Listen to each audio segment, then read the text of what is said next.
प्रातः क्लास चल रहा था 17/5/1967। 8वें पेज की मध्यांक में बात चल रही थी। देखो बाबा कितना निष्कामी है।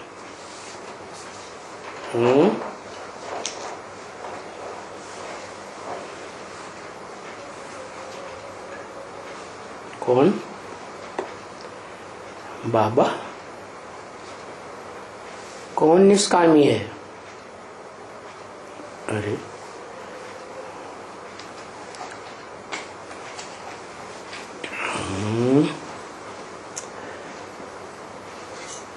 शिव निष्कामी है।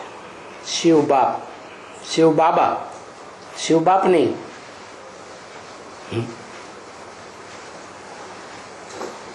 जब कहा जाता है शिव बाबा तो कौन सी आत्मा की तरफ बुद्धि जानी चाहिए?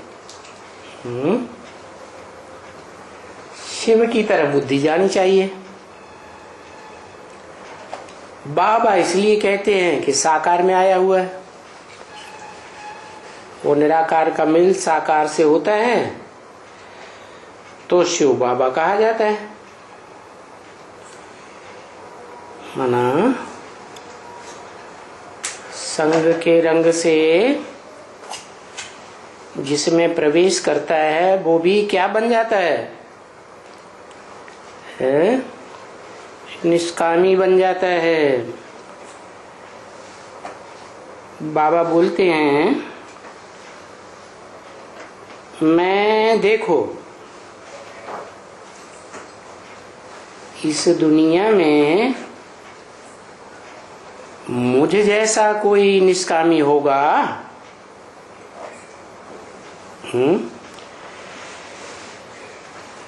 किसने कहा?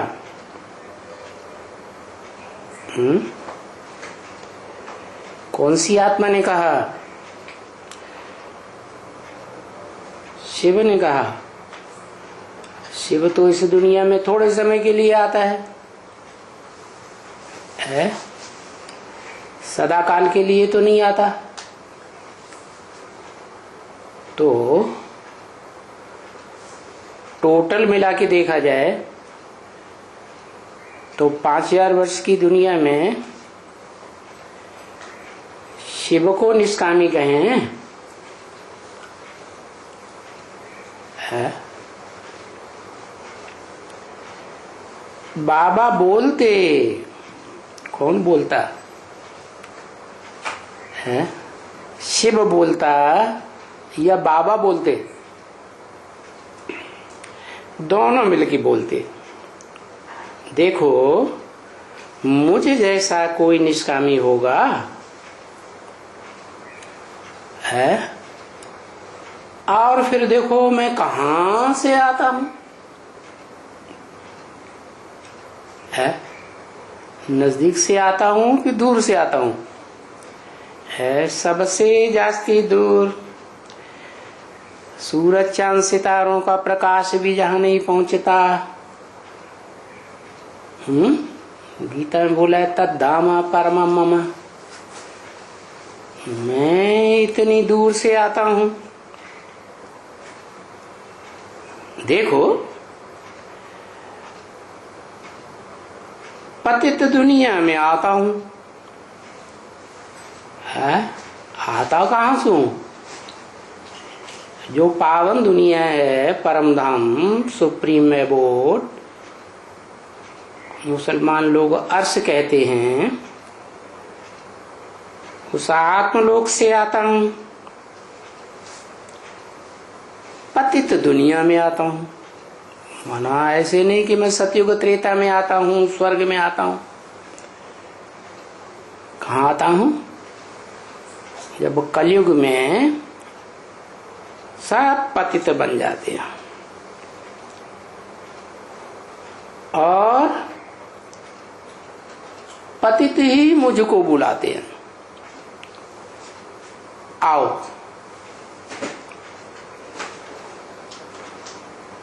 किसे बुलाते हैं? कौन सी आत्मा को बुलाते हैं? अरे जल्दी नहीं बताते हैं। पतित शिव बाबा को बुलाते हैं, शिव को नहीं बुलाते हैं। शिव को भी बुलाते, शिव बाबा को भी बुलाते।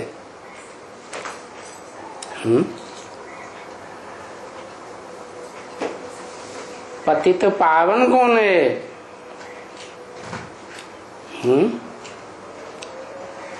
पतितों को पावन बनाने वाला कौन है? शिव या शिव बाबा?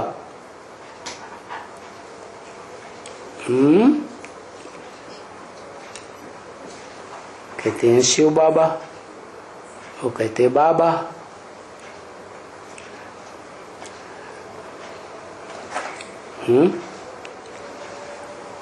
शिव बिंदी का नाम है,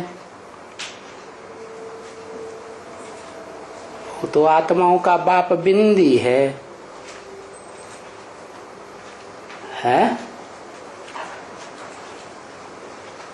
तो निराकार को बुलाते हैं। बुलाने वाले नाम किसका लेते हैं? भारत में जास्ती बुलाते हैं, पतित पावन सीताराम। तो सीता का नाम पहले क्यों दे देते हैं? राम का नाम बाद में क्यों है? क्योंकि कलयुग के अंत में जो पतित हैं, उन पतितों के बीच में राम वाली आत्मा पुरुष है या स्त्री है? पुरुष है। और ब्रह्म वाक्य मुरली में है, फिर कलयुग में सब पुरुष दुर्योधन दुशासन बन जाते हैं। तो राम वाली आत्मा भी क्या हो गई? सब में आ गई कि नहीं आ गई? आ गई। तो उनका नाम बाद में, पहले किसका नाम? तुम सब सीताएं हो। सीता माने शीत, ठंडी है। पुरुषों में गर्मी रहती है कि ठंडी रहती है? पुरुषों में तो गर्मी रहती है। तो तुम सब हो बुलाने वाले मुझे। मुझे एक को कहा जाता है या दो को कहा जाता है? एक को कहा जाता है। उस एक को कैसे पहचानेंगे? उंगली से ऊपर इशारा करेंगे, वो एक ऊपर वाला आएगा तो पहचानेंगे। फिर एक कहना तो बेकार हो गया। एक तो तब कहें जब कोई व्यक्तित्व, पर्सनालिटी हो। तो पतित मुझे बुलाते हैं, ये कौन सी आत्मा ने कहा?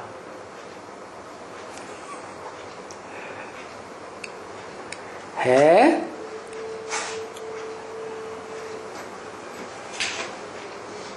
शिव बाप ने कहा।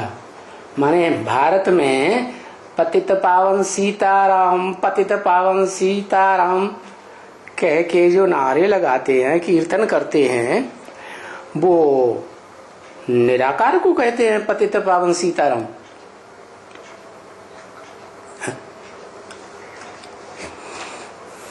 शिव बाप को कहते हैं। किसको बुलाते हैं? साकार बाबा, तो एक ही हो गया। बाबा कहेंगे सिर्फ तो सीताराम दोनों कहां होंगे? है मेल को बुलाते हैं, सीता को नहीं बुलाते। सारी सीता को भी बुलाते, सीता का नाम तो पहले रख देते। तो बुलाते हैं बुलाने वाले अनेक हैं या एक है? अनेक हैं। तो अनेक तो उसी को बुलाएंगे जिनसे उनको कुछ प्राप्ति पहले हुई होगी। कोई किसी को याद करता है, बुलाता है, तो उससे प्राप्ति हुई है ना, तभी तो याद करता है, बुलाता है। तो जो बुलाने वाले भारतवासी हैं उनको एक से प्राप्ति हुई है, बुलाते तो पतित पावन सीताराम कह के हैं। दो हुए या एक हुआ? दो आत्माएं, दो आत्माएं हुई। सीता वाली आत्मा, स्त्री चोला, और वो तो चार भुजाएं हो गई विष्णु, पांच भुजाएं। अच्छा, पांचवा कंट्रोल करने वाला, पांचों को बुलाते हैं। अरे विष्णु में पांच हैं कि दो हैं कि चार हैं, कितने हैं? आत्माएं कितनी हैं? पांच को बुलाते हैं। फिर इतने दिनों ज्ञान लेते लेते फेल होते जाते। सिर्फ नारायण को बुलाते हैं, पतित पावन सीताराम। दो को बुलाते हैं। तो बुलाने वाले बहुत हैं। जब बहुत बुलाते हैं तो एक को बुलाते हैं या दो को बुलाते हैं? दो को बुलाते हैं। इसका मतलब दोनों में प्रवृत्ति है। एक साकार है, जैसे धरणी माता क्या होती है? साकारी तो होती है।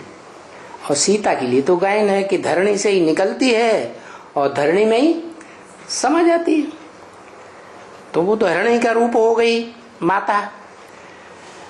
तो माता का नाम पहले और राम का नाम बाद में।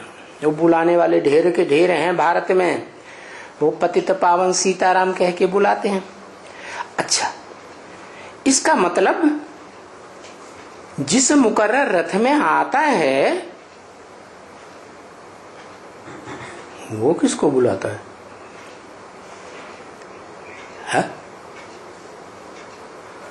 वो एक को बुलाता है। वो कभी सीताराम को कह के नहीं बुलाता है? बुलाता नहीं। वो ज्ञानी है क्या? कलयुग के अंत में ज्ञानी है या पत्थर बुद्धि बन जाता? पत्थर बुद्धि बन जाता। तो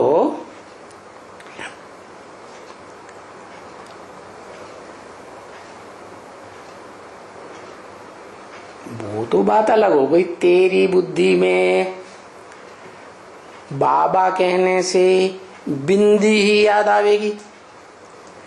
वो तो तब की बात है जब आत्मा का ज्ञान मिल गया, है ना? तभी तो कहेगा तेरी बुद्धि में। और ये बुलाने की बात जो है, ज्ञान मिलने से पहले भक्त था तब की बात है, या ज्ञानी उन बुलाते हैं? ज्ञानी जिनको ज्ञान मिल गया, पहचान मिल गई बाप की, वो बुलाएंगे? फिर तो ज्ञानी नहीं हुए। तो जिस तन में आता है, जिस मुकर्रर रथ में आता है, वो एक को बुलाता है या दो को बुलाता है?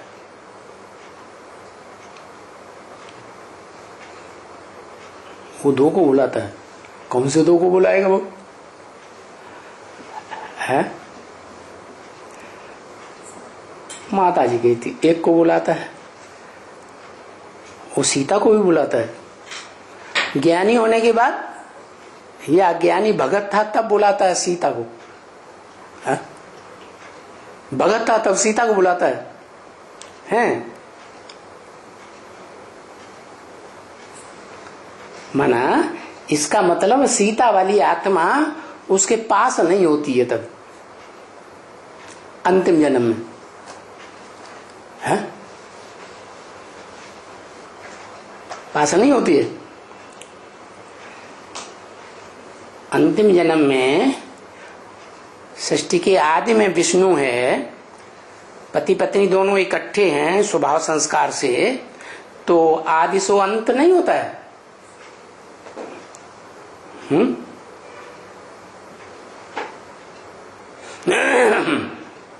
मन बुलाता है लेकिन जानता नहीं है। ये क्या बात हुई? बताया कि वो अपने स्वरूप को नहीं जानता। जब भक्त है ना तो वो अपने स्वरूप को ही नहीं जानता कि मेरे अंदर ही प्रवृत्ति है, शरीर रूपी प्रकृति और आत्म भाव वाली। ये प्रकृति के दो रूप हैं, क्या? आत्मा और शरीर दोनों का मेल होता है तो प्रवृत्ति हुई ना। तो जब भक्त होता है तो उसे पता ही नहीं है कि मैं आत्मा हूं, इसलिए बुलाता है। और उसके अंदर संस्कार हैं विभिचारी आदि के, कि जैसे भारतीय परंपरा में कुछ राजाइयां चली हैं जिन राजाओं के राज्य में एक लिंग भगवान को ही याद करते थे। क्या? दो लिंग को नहीं, चार को लोग नहीं। वो परंपरा तो विदेशियों में चलती है। तो जो राम वाली आत्मा है वो किस कैटेगरी की होगी? है भक्ति मार्ग में एक को बुलाने वाली होगी या अनेकों को बुलाने वाली हो? एक के ऊपर श्रद्धा रखेगी या अनेकों के ऊपर रखेगी? एक के ऊपर श्रद्धा रखेगी। लेकिन अज्ञान काल में ये पता नहीं होता कि मेरा स्वरूप जो है शरीर रूपी प्रकृति और आत्मा, आत्मभाव, ये दो अलग अलग चीजें हैं। और इन दोनों का एक ही शरीर में जब मेल होता है तो वो पता चलता है कि मैं आत्मा हूं, ये मेरा शरीर है। शरीर 5 तत्वों का पुतला है, 5 तत्वों का संघात माना प्रकृति का प्रैक्टिकल रूप है। और आत्मा तो जो शरीर है 5 तत्वों का वो तो जड़ हो गया और आत्मा चैतन्य हो गई। किस आधार पर? आत्मा पहले चेंज होगी या 5 तत्वों का बना शरीर पहले चेंज होगा? परिवर्तन किस में आएगा? आत्मा में परिवर्तन आएगा, क्योंकि आत्मा चैतन्य है, मन बुद्धि स्वरूप है। जो 5 तत्वों का बना हुआ चोला है वो तो जड़ है। इसलिए बताया कि जो आत्म रूप है, भावना रूप है, आत्मा, आत्म भाव, वो ही वास्तव में सीता है। क्या? और जो शरीर है वो रथ है।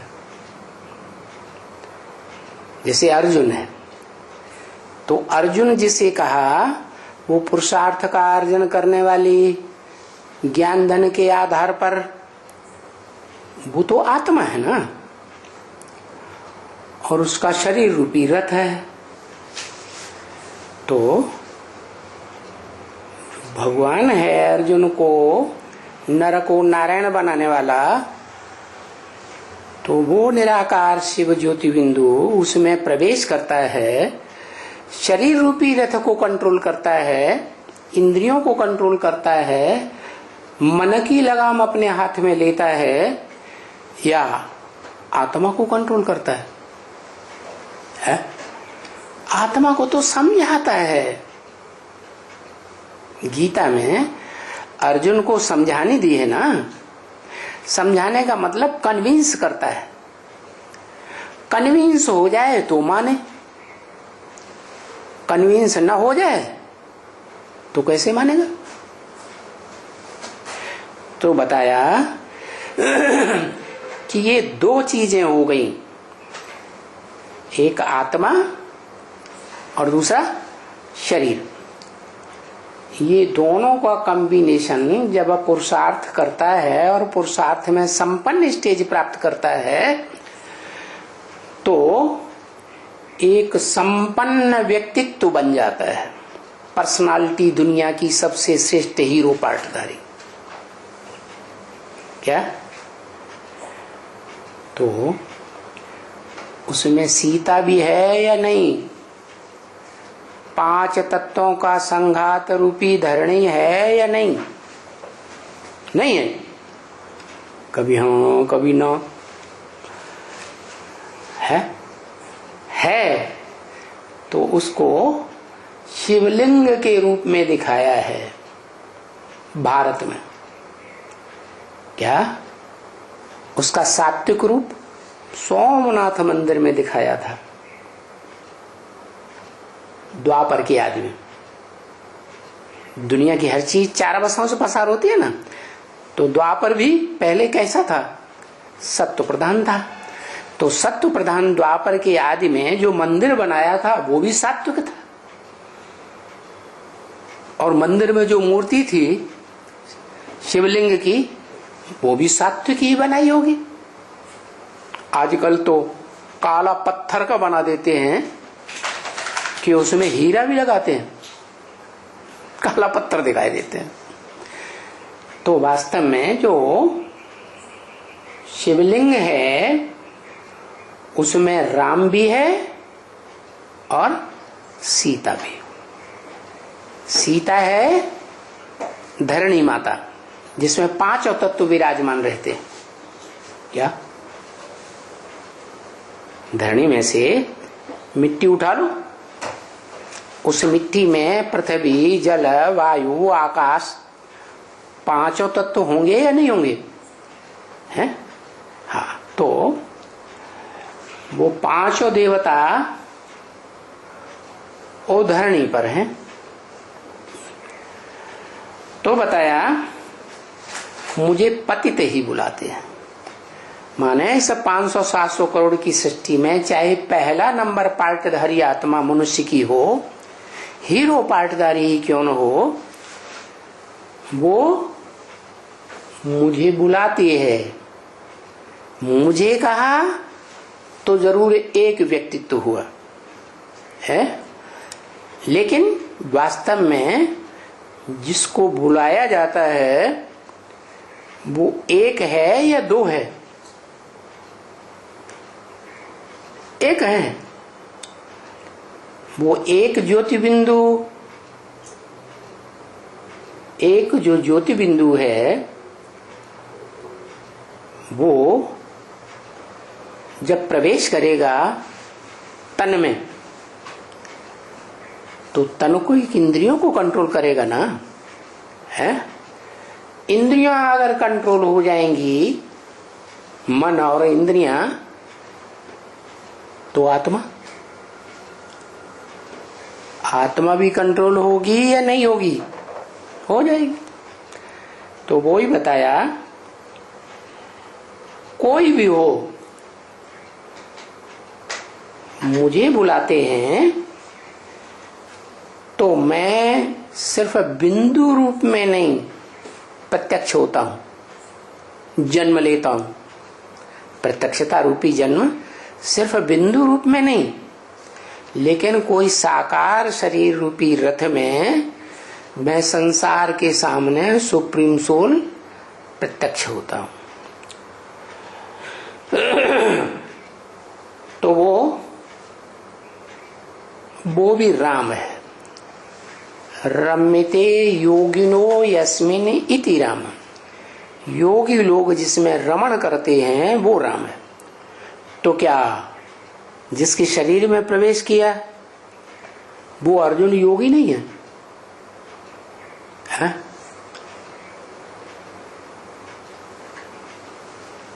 योगी लोग है किसको याद करते?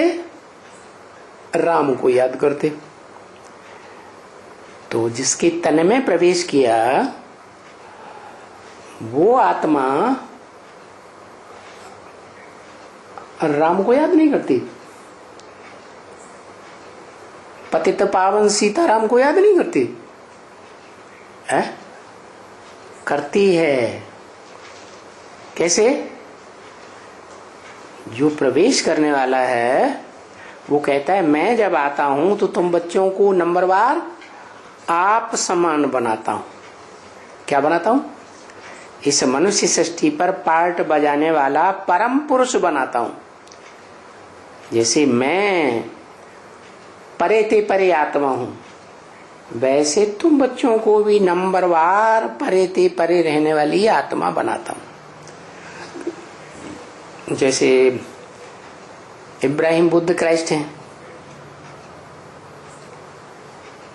तो वो उनका जो अपना संसार है, क्या इब्राहिम का इस्लामियों का परिवार है ना, बुद्ध का बौद्धियों का परिवार है, तो उसमें वो मुखिया हुए ना। ऐसे ही जो अर्जुन है, मूर्तिमान शंकर है, वो जगत पिता है। तो उसको जगत के अंदर उसका जितना दायरा है, उसका दायरा तो बहुत बड़ा है। वो तो जगन्नाथ कहा जाता है, विश्वनाथ कहा जाता है। तो 500 करोड़ की दुनिया में, 700 करोड़ की दुनिया में वो आत्मा परम पुरुष साबित हो जाती। तो मुझे बुलाते ही है, किस लिए? पतित से पावन बनने के लिए। जिसमें आता हूं वो पतित है या पावन है? पतित है। तो पतित दुनिया में आओ, पतित तन में आओ। पतित से पतित तन में आता है और पतित से पतित दुनिया में आता है। सतयुग में नहीं आता, त्रेता में नहीं आता, द्वापर में भी पतित से पतित दुनिया नहीं होती। कहाँ होती है? कलयुग में होती है, कलयुग अंत में। तो पतित दुनिया में आओ। क्यों आओ? पतित दुनिया में क्यों आओ? क्यों बुलाते हो? क्यों नहीं मुझे स्वर्ग में बुलाते हो? हाँ,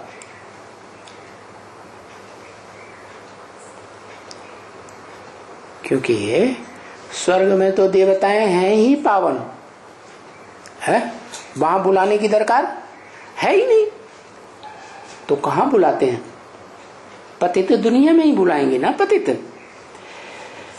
स्वर्ग में नहीं बुलाते हो। नहीं बाबा,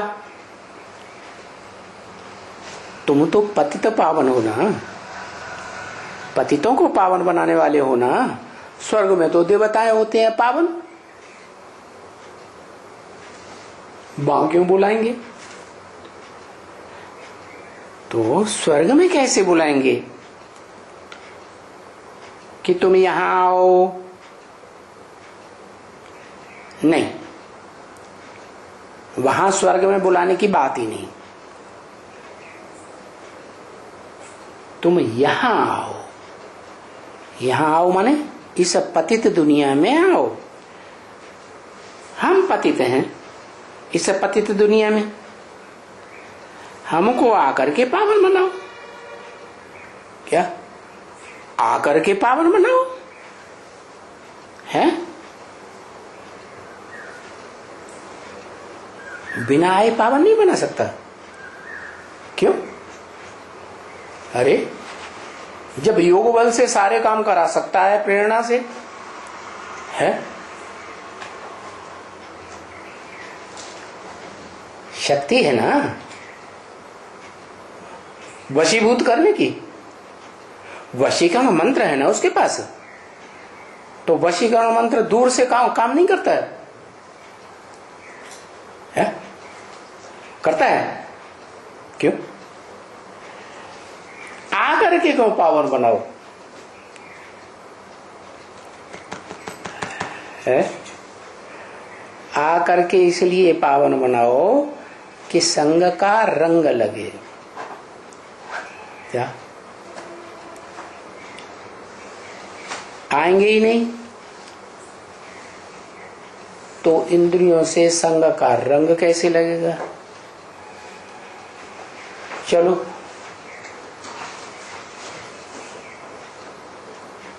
इंद्रियों में ज्ञानेंद्रियां भी हैं, कर्मेंद्रियां भी हैं। कर्मेंद्रियों का संग तो वो चाहेंगे जो पूर्व जन्म में कर्मेंद्रियों से पतित बनते रहे होंगे। पूर्व जन्म का हिसाब किताब होता है कि नहीं बुलाने का? किसको बुलाते हैं? जिनके साथ पूर्व जन्म का हिसाब किताब है उन्हीं को बुलाते हैं ना। तो बुलाओ, आकर के पावन बनाओ। आकर के मतलब संग का रंग लगाओ, चाहे ज्ञानेंद्रियों का चाहे कर्मेंद्रियों का, जैसा जिसका हिसाब किताब है पूर्व जन्मों का, उसी रीति से पावन बनेंगे। और पावन तो 500-700 करोड़ मनुष्य आत्माएं बनेंगी, या सिर्फ स्वर्ग के पहले जन्म के देवताएं बनेंगे, या उन देव आत्माओं को जन्म देने वाले बनेंगे? सभी पावन बनेंगे ना। तो 500 करोड़ भी आत्माओं को कैसे पावन बनाएंगे? इतनों को कैसे संग का रंग लगाएंगे? है? अरे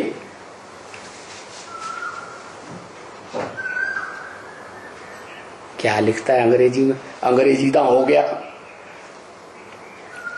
है। वाइब्रेशन से, वाइब्रेशन के लिए तो फिर अकेले मन से तो वाइब्रेशन बढ़िया नहीं बनता। मन तो बहुत चंचल है, उसके साथ बुद्धि का योग भी चाहिए।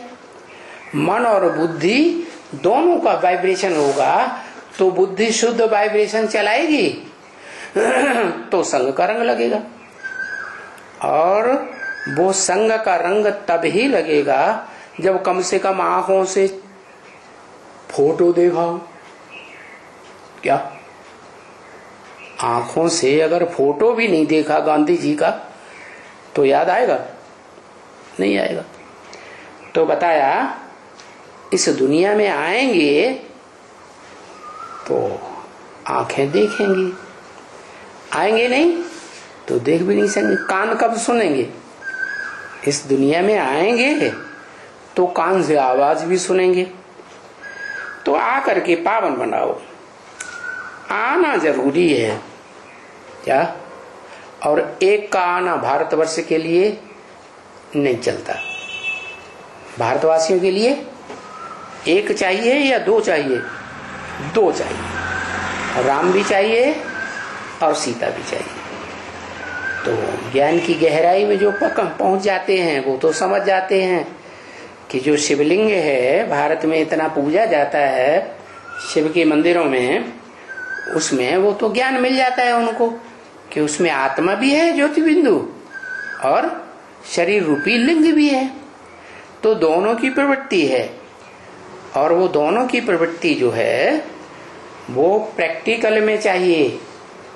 तो प्रैक्टिकल में दोनों की प्रवृत्ति तब बनती है जब एक स्त्री चोला वाला हो और दूसरा पुरुष चोला वाला हो। तो विजयमाला का जो मुख्य मणका है वो है आत्मभाव वाला, क्या? और जो रुद्रमाला का मुख्य मणका है वो है देह भाव वाला। पत्थर बुद्धि है ना, है या नहीं है? अरे नहाना ना पत्थर बुद्धि बनता है ना। कितना समझाते हैं क्या, अमृत छोड़ बिख काय को खावे। मना जो विविचारी कर्म है, चाहे मानसिक चाहे वाचा का चाहे कर्मेंद्रियों का, वो विविचार करता है तो विष बन जाता है। मना पराई स्त्री पराई पुरुष को भोग करना विविचार कहा जाता है ना। तो मन से भी अगर दो को याद किया तो विविचारी याद हुई या अविविचारी याद हुई? विविचारी याद हो गई। तो देखो पावन कब बनेंगे है? एक को याद करेंगे या ज्यादा को याद करेंगे तो पावन बनेंगे। हाँ, एक तब कहें जब लक्ष्मी या नारायण या राम सीता दोनों का कॉम्बिनेशन हो जाए स्वभाव संस्कार से, तो कहेंगे विष्णु रूप एक हो गया। तो देखो वंडर क्या है, देखो बात करते हैं, सत्य है कि हे बाबा हम पतित को आकर के पावन बनाओ। क्या आओ, तो आना ही पड़ता है। कहाँ आना पड़ता है? सिर्फ भारत में आना पड़ता है या विदेश में भी आता है? बोला है ब्रह्म वाक्य क्या, जहां जहां मधुवन बनावेंगे वहां वहां बाप दादा आवेंगे। तो आना ही पड़ता है। क्या विदेशों में भारतवासी आत्माएं नहीं है या नहीं है? तो देखो आए हैं ना, जिस तन में आते हैं वो तन संपन्न बनता है, तो उस संपन्न तन में संपन्न शिव की आत्मा भी है, शिव समान, और वो तनधारी भी है, 5 तत्वों का सार रूप। तो देखो आए हैं, उसको कहते हैं शिव बाबा, साकार निराकार का मेल। तो इसका मतलब यह हुआ कि निराकार शिव भारत में आता है या विदेश में आता है? भारत में आता है। भारत का मतलब जड़ जमीन नहीं, चैतन्य शरीरधारी। तो जिसमें आता है वो चैतन्य शरीरधारी भी विदेश में जाता है। तो तुम जानते हो कि पतित शरीर है। अभी किस शरीर में आया हूं? अभी माने जब मुरली चलाई जा रही है उस समय, या जब भी मुरली पढ़ी जाए सुनाई जाए उस समय है? अभी किस शरीर में आया हूं? माना दुनिया का विनाश किस बात से होता है? पवित्रता से होता है या अपवित्रता से होता है? अपवित्रता होती है अति की व्यभिचार वाली। जब व्यभिचार होता है तो अपवित्रता की हद पार हो जाती है, तो वो विष हो गया। तो इसलिए शंकर का पाठ विष पाई बताया है। बताया किस शरीर में आया हुआ हूं, उनकी हिस्ट्री तुमको बताते हैं। सतयुग आदि से लेकर कलयुग अंत तक की पूरे ड्रामा की हिस्ट्री बताता हूं।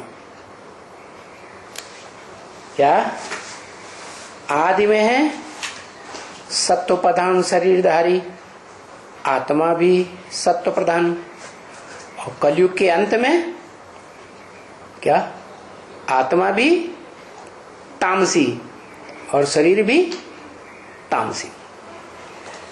तो ये हिस्ट्री हुई। तो एक की हिस्ट्री बताते हैं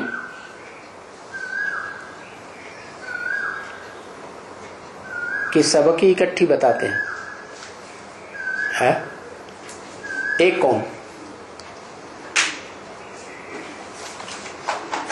उंगली से ऊपर इशारा करते हो तो एक हो गया शिव। है एक की हिस्ट्री बताते हैं, इसका मतलब शिव बाबा की हिस्ट्री बताते हैं। जो शिव बाबा इस सृष्टि पर सदा कायम है, तुम्हारी भी बताते हैं। तुम्हारी माने एक की या अनेक की है? जब बाबा तेरी कहते हैं, तुझे कहते हैं या मुझे कहा जाता है तो एक की तरफ बात हुई। जब तुम्हारी कहा जाए तो अनेक भी हो सकते हैं। तो एक की भी हिस्ट्री बताते हैं। किसकी है? एक की माने किसकी? जो हीरो पार्टधारी है उस एक की हिस्ट्री बताते हैं और तुम्हारी भी बताते हैं। तुम्हारी माने जो बाप के प्रैक्टिकल साक्षात सामने बैठ करके सुनते हैं, उनकी भी हिस्ट्री बताते हैं। सामने का मतलब ये नहीं है कि शरीर के आंखों के सामने बैठे हैं, बुद्धि बाहर भागती गई हो, तो नहीं। बुद्धि भी बाहर न भागे और शरीर भी सन्मुख रहे, विमुख न रहे, तो उनके लिए बोला तुम्हारी भी हिस्ट्री बताते हैं। और उनकी वंश की भी बताते हैं। क्या ये उनकी किसके लिए कहा?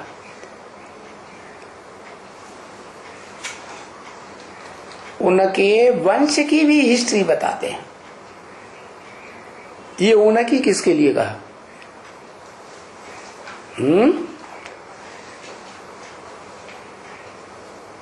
हाँ, वंश की हिस्ट्री बताते हैं, लेकिन किसके वंश की?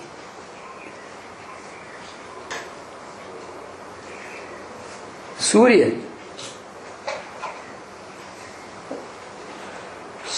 के वंश की हिस्ट्री बताते हैं। तो इस दुनिया में सूर्य के रूप में चारों युगों में रोशनी फेंकने वाला सूर्य, वो तो शिव बाबा है, जो इस सृष्टि पर सदा कायम रहता है, हीरो पार्टधारी। तो उनकी बात बताइए, जो भविष्य में पार्ट प्रत्यक्ष होने वाला है। सारे संसार में वो ज्ञान सूर्य ज्ञान की रोशनी फैलाएगा। सारा संसार उस ज्ञान की रोशनी से लाभान्वित होगा। उनके वंश की हिस्ट्री बताते हैं। तो माना शंकर के वंश की हिस्ट्री बताते हैं, है? शंकर से तो पैदाइश ही नहीं होती गर्भ जन्मा की। शंकर से गर्भ से जन्म लेने वालों की पैदाइश होती है? शंकर कहा ही जाता है जब उसमें शिव हो, शंकरण हो, दो आत्माओं का, तीन आत्माओं का। तो उनसे गर्भ की संतान तो होती नहीं जो वंशानुक्रम चले। वंशानुक्रम तभी चलेगा जब शरीर और आत्मा दोनों का मेल हो और शरीर से गर्भ के द्वारा पैदाइश हो, है ना। तो उनके वंश की हिस्ट्री ये किसके लिए कहा? शंकर का जो पार्ट है वो संपन्न स्टेज का पार्ट तो है, भगवान का पार्ट है। भगवान उस मुकर्रर रथ में प्रवेश करके पार्ट बजाते हैं, लेकिन शंकर का जो स्वरूप है उनसे शारीरिक बच्चे पैदा नहीं होते। तो फिर किससे पैदा होते हैं?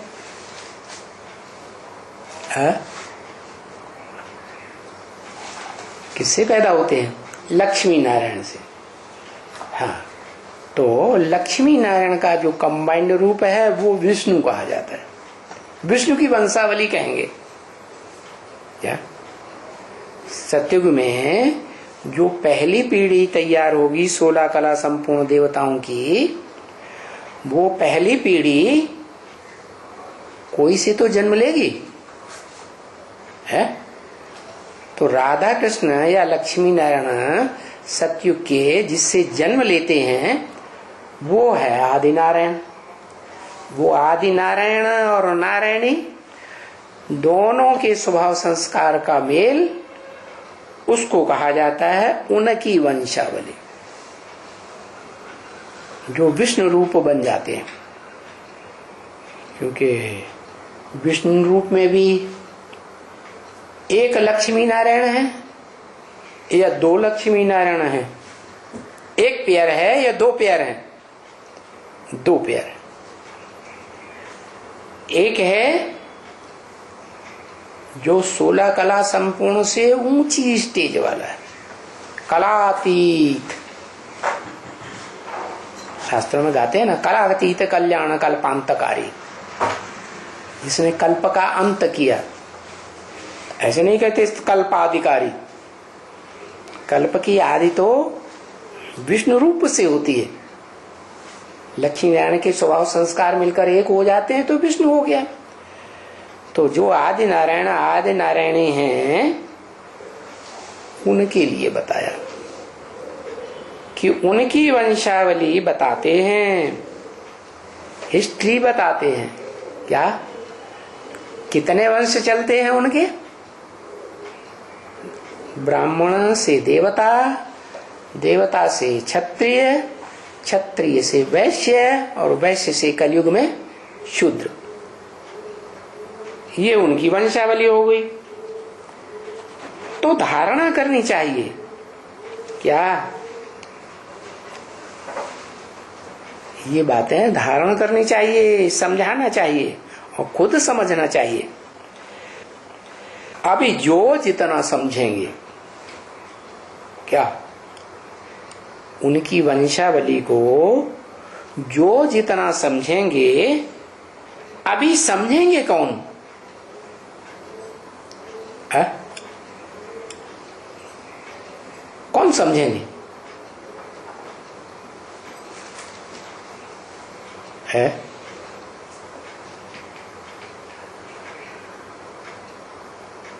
जो पहचानेंगे वो समझेंगे, वो तो ठीक है।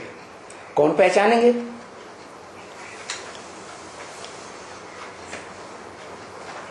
पहले पहले कौन पहचानेंगे?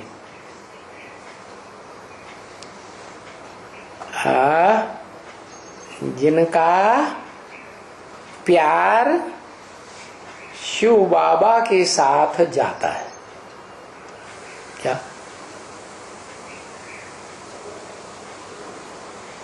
प्यार शरीर के साथ होता है या बिना शरीर के होता है?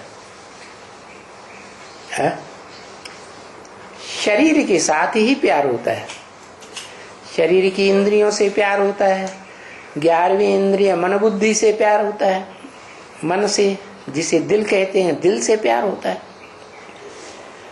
तो जिनका लव शिव बाबा के साथ पूरा रह जाता है, क्या पूरा का मतलब कहीं कट्ट कुट्ट न हो, अब भी विचारी याद हो,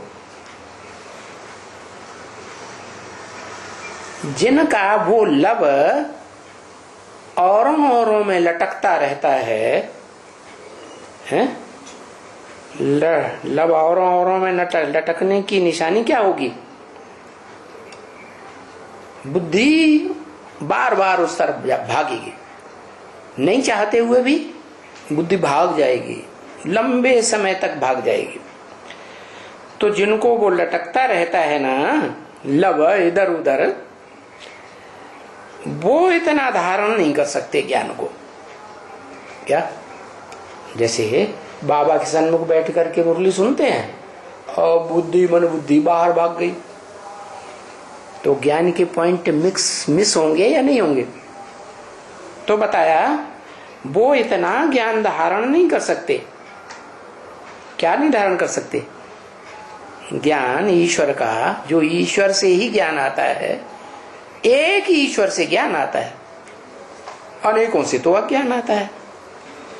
तो एक ईश्वर से आया हुआ ज्ञान धारण नहीं कर सकते। बाबा को याद करेंगे तब तो बुद्धि का ताला खुलेगा ना। क्या? बुद्धिमानों की बुद्धि कौन है? शिव बाप। बुद्धिमानों की बुद्धि जो ताला खोलने वाली है, ताला कौन है और बुद्धिमानों की बुद्धि कौन है? बताओ।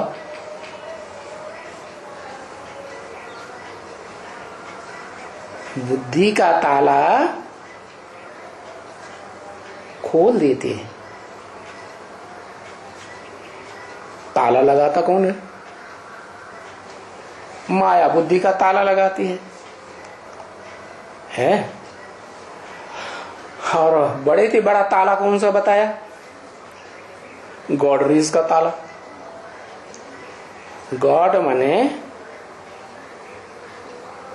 ईश्वर, रेज माने ज्ञान की किरण। क्या? ज्ञान की किरणें जो मिल रही हैं, रोशनी मिल रही है, उसको जो नहीं धारण करते हैं, बुद्धि इधर उधर भाग जाती है। तो क्या होता है? गॉड रेज का ताला लग जाता है। वो गॉड रेज के ताला खोलने की चाबी कौन सी है?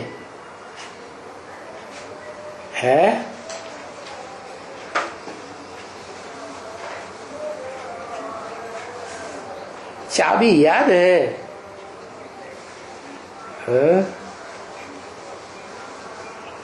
ज्ञान चाबी है? नहीं।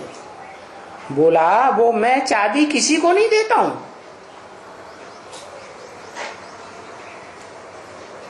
क्या? चाबी किसी को नहीं देता हूं।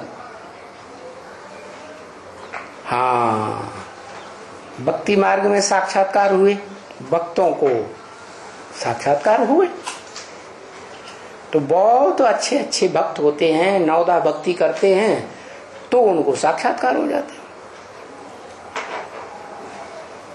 तो ऐसे ही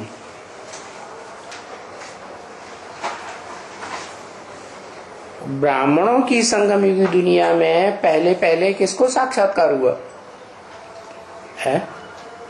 ब्रह्मा बाबा को, दादा लेखराज को। तो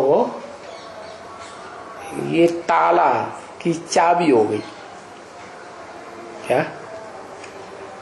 वो ताले की चाबी मिलती है, साक्षात्कार होते हैं, तो उन साक्षात्कारों का राज जब खुलता है तो फटाफट फटाफट फटाफट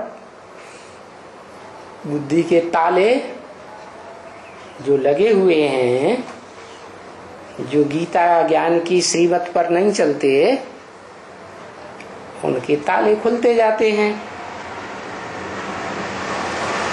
तो चाबी तो मिल गई, चाबी मिल गई, और बाबा, बाबा हम जिसे कहते हैं वो दो का मेल है ना, निराकार और साकार का मेल है। तो उस निराकार साकार के मेल जिसे हम शिव बाबा कहते हैं, उसको याद करेंगे तो बुद्धि का ताला खुलेगा।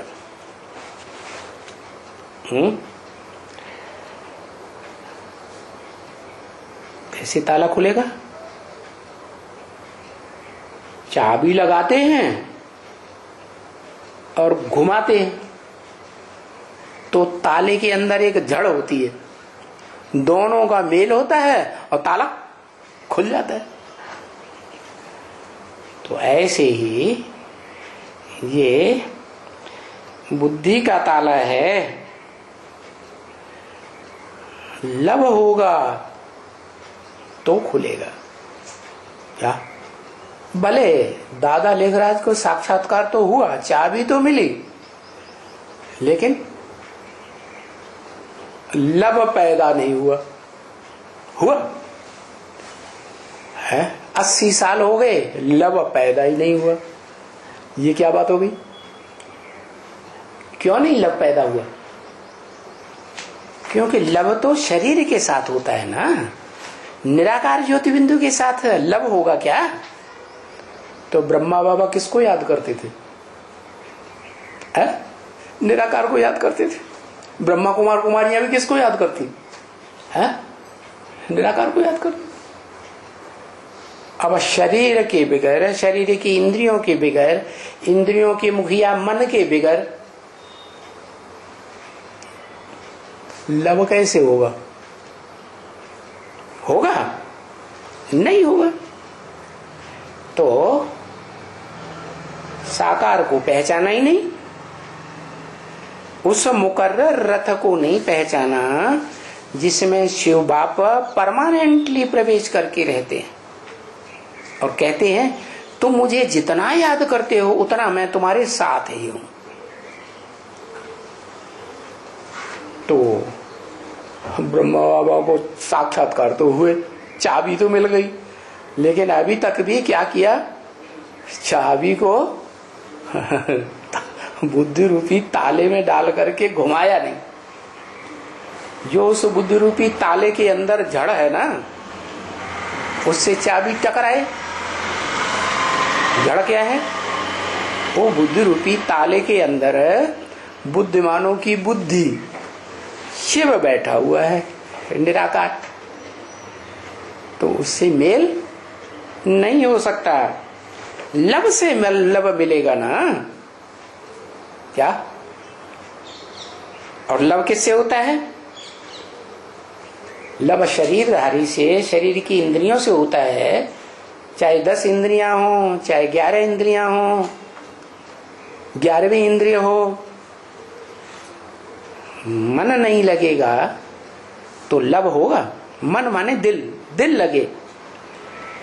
तो बाबा को इतना ही बुद्धि का ताला खुलेंगे जितना लब करेंगे।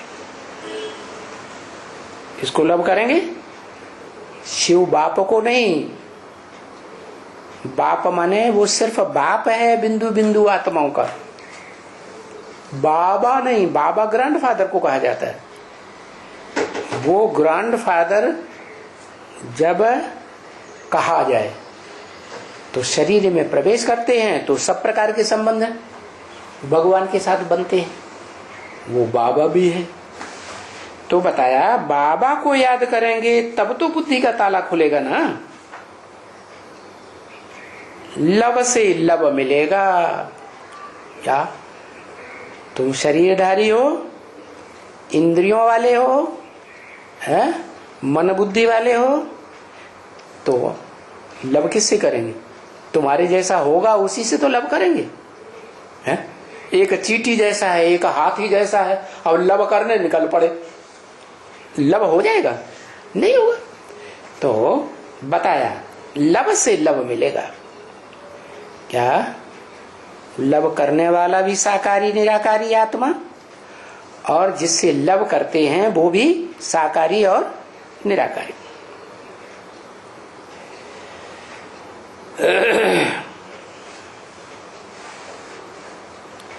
तो बताया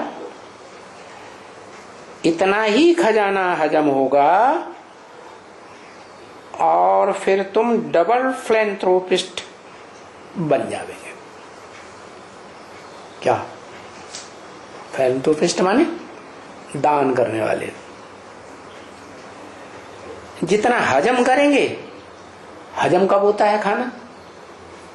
चबाते हैं, तो जितना चबाया जाता है उसका खून बनता है, और मुंह में डाला और सीधा ही निगल लिया तो खून बनेगा ही नहीं है। आंतें जो हैं वो दांतों का काम थोड़ी करेंगी। तो बताया जितना खजाना हजम करना है उतना तुमको मनन चिंतन मंथन करना है।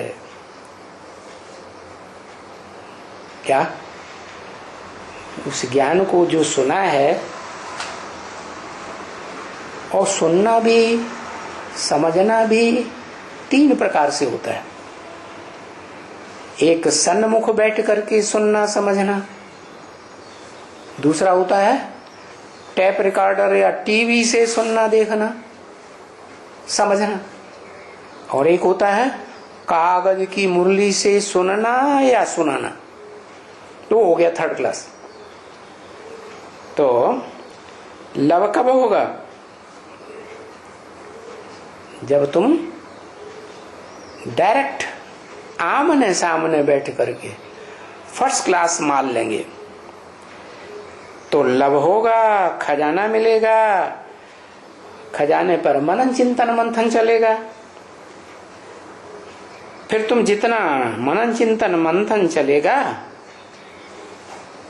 उतने तुम दानी बन जाएंगे। एक तो होता है सुना हुआ सुनाना, जैसे ब्रह्मा कुमार कुमारी क्या कर रहे हैं? सुन रहे हैं, सुना रहे हैं कि उस पर विचार भी किया, मंथन भी किया, मनन चिंतन मंथन किया। जो कुछ मुरली सुनाई गई सुन करके दूसरों को रिपीट कर दी, नई बात तो कुछ भी नहीं निकाली, मंथन कुछ हुआ नहीं। संकल्पों का नया नया खून तो बना ही नहीं, तो ताकत तो नहीं आएगी। खून बनता है तभी ताकत आती है ना।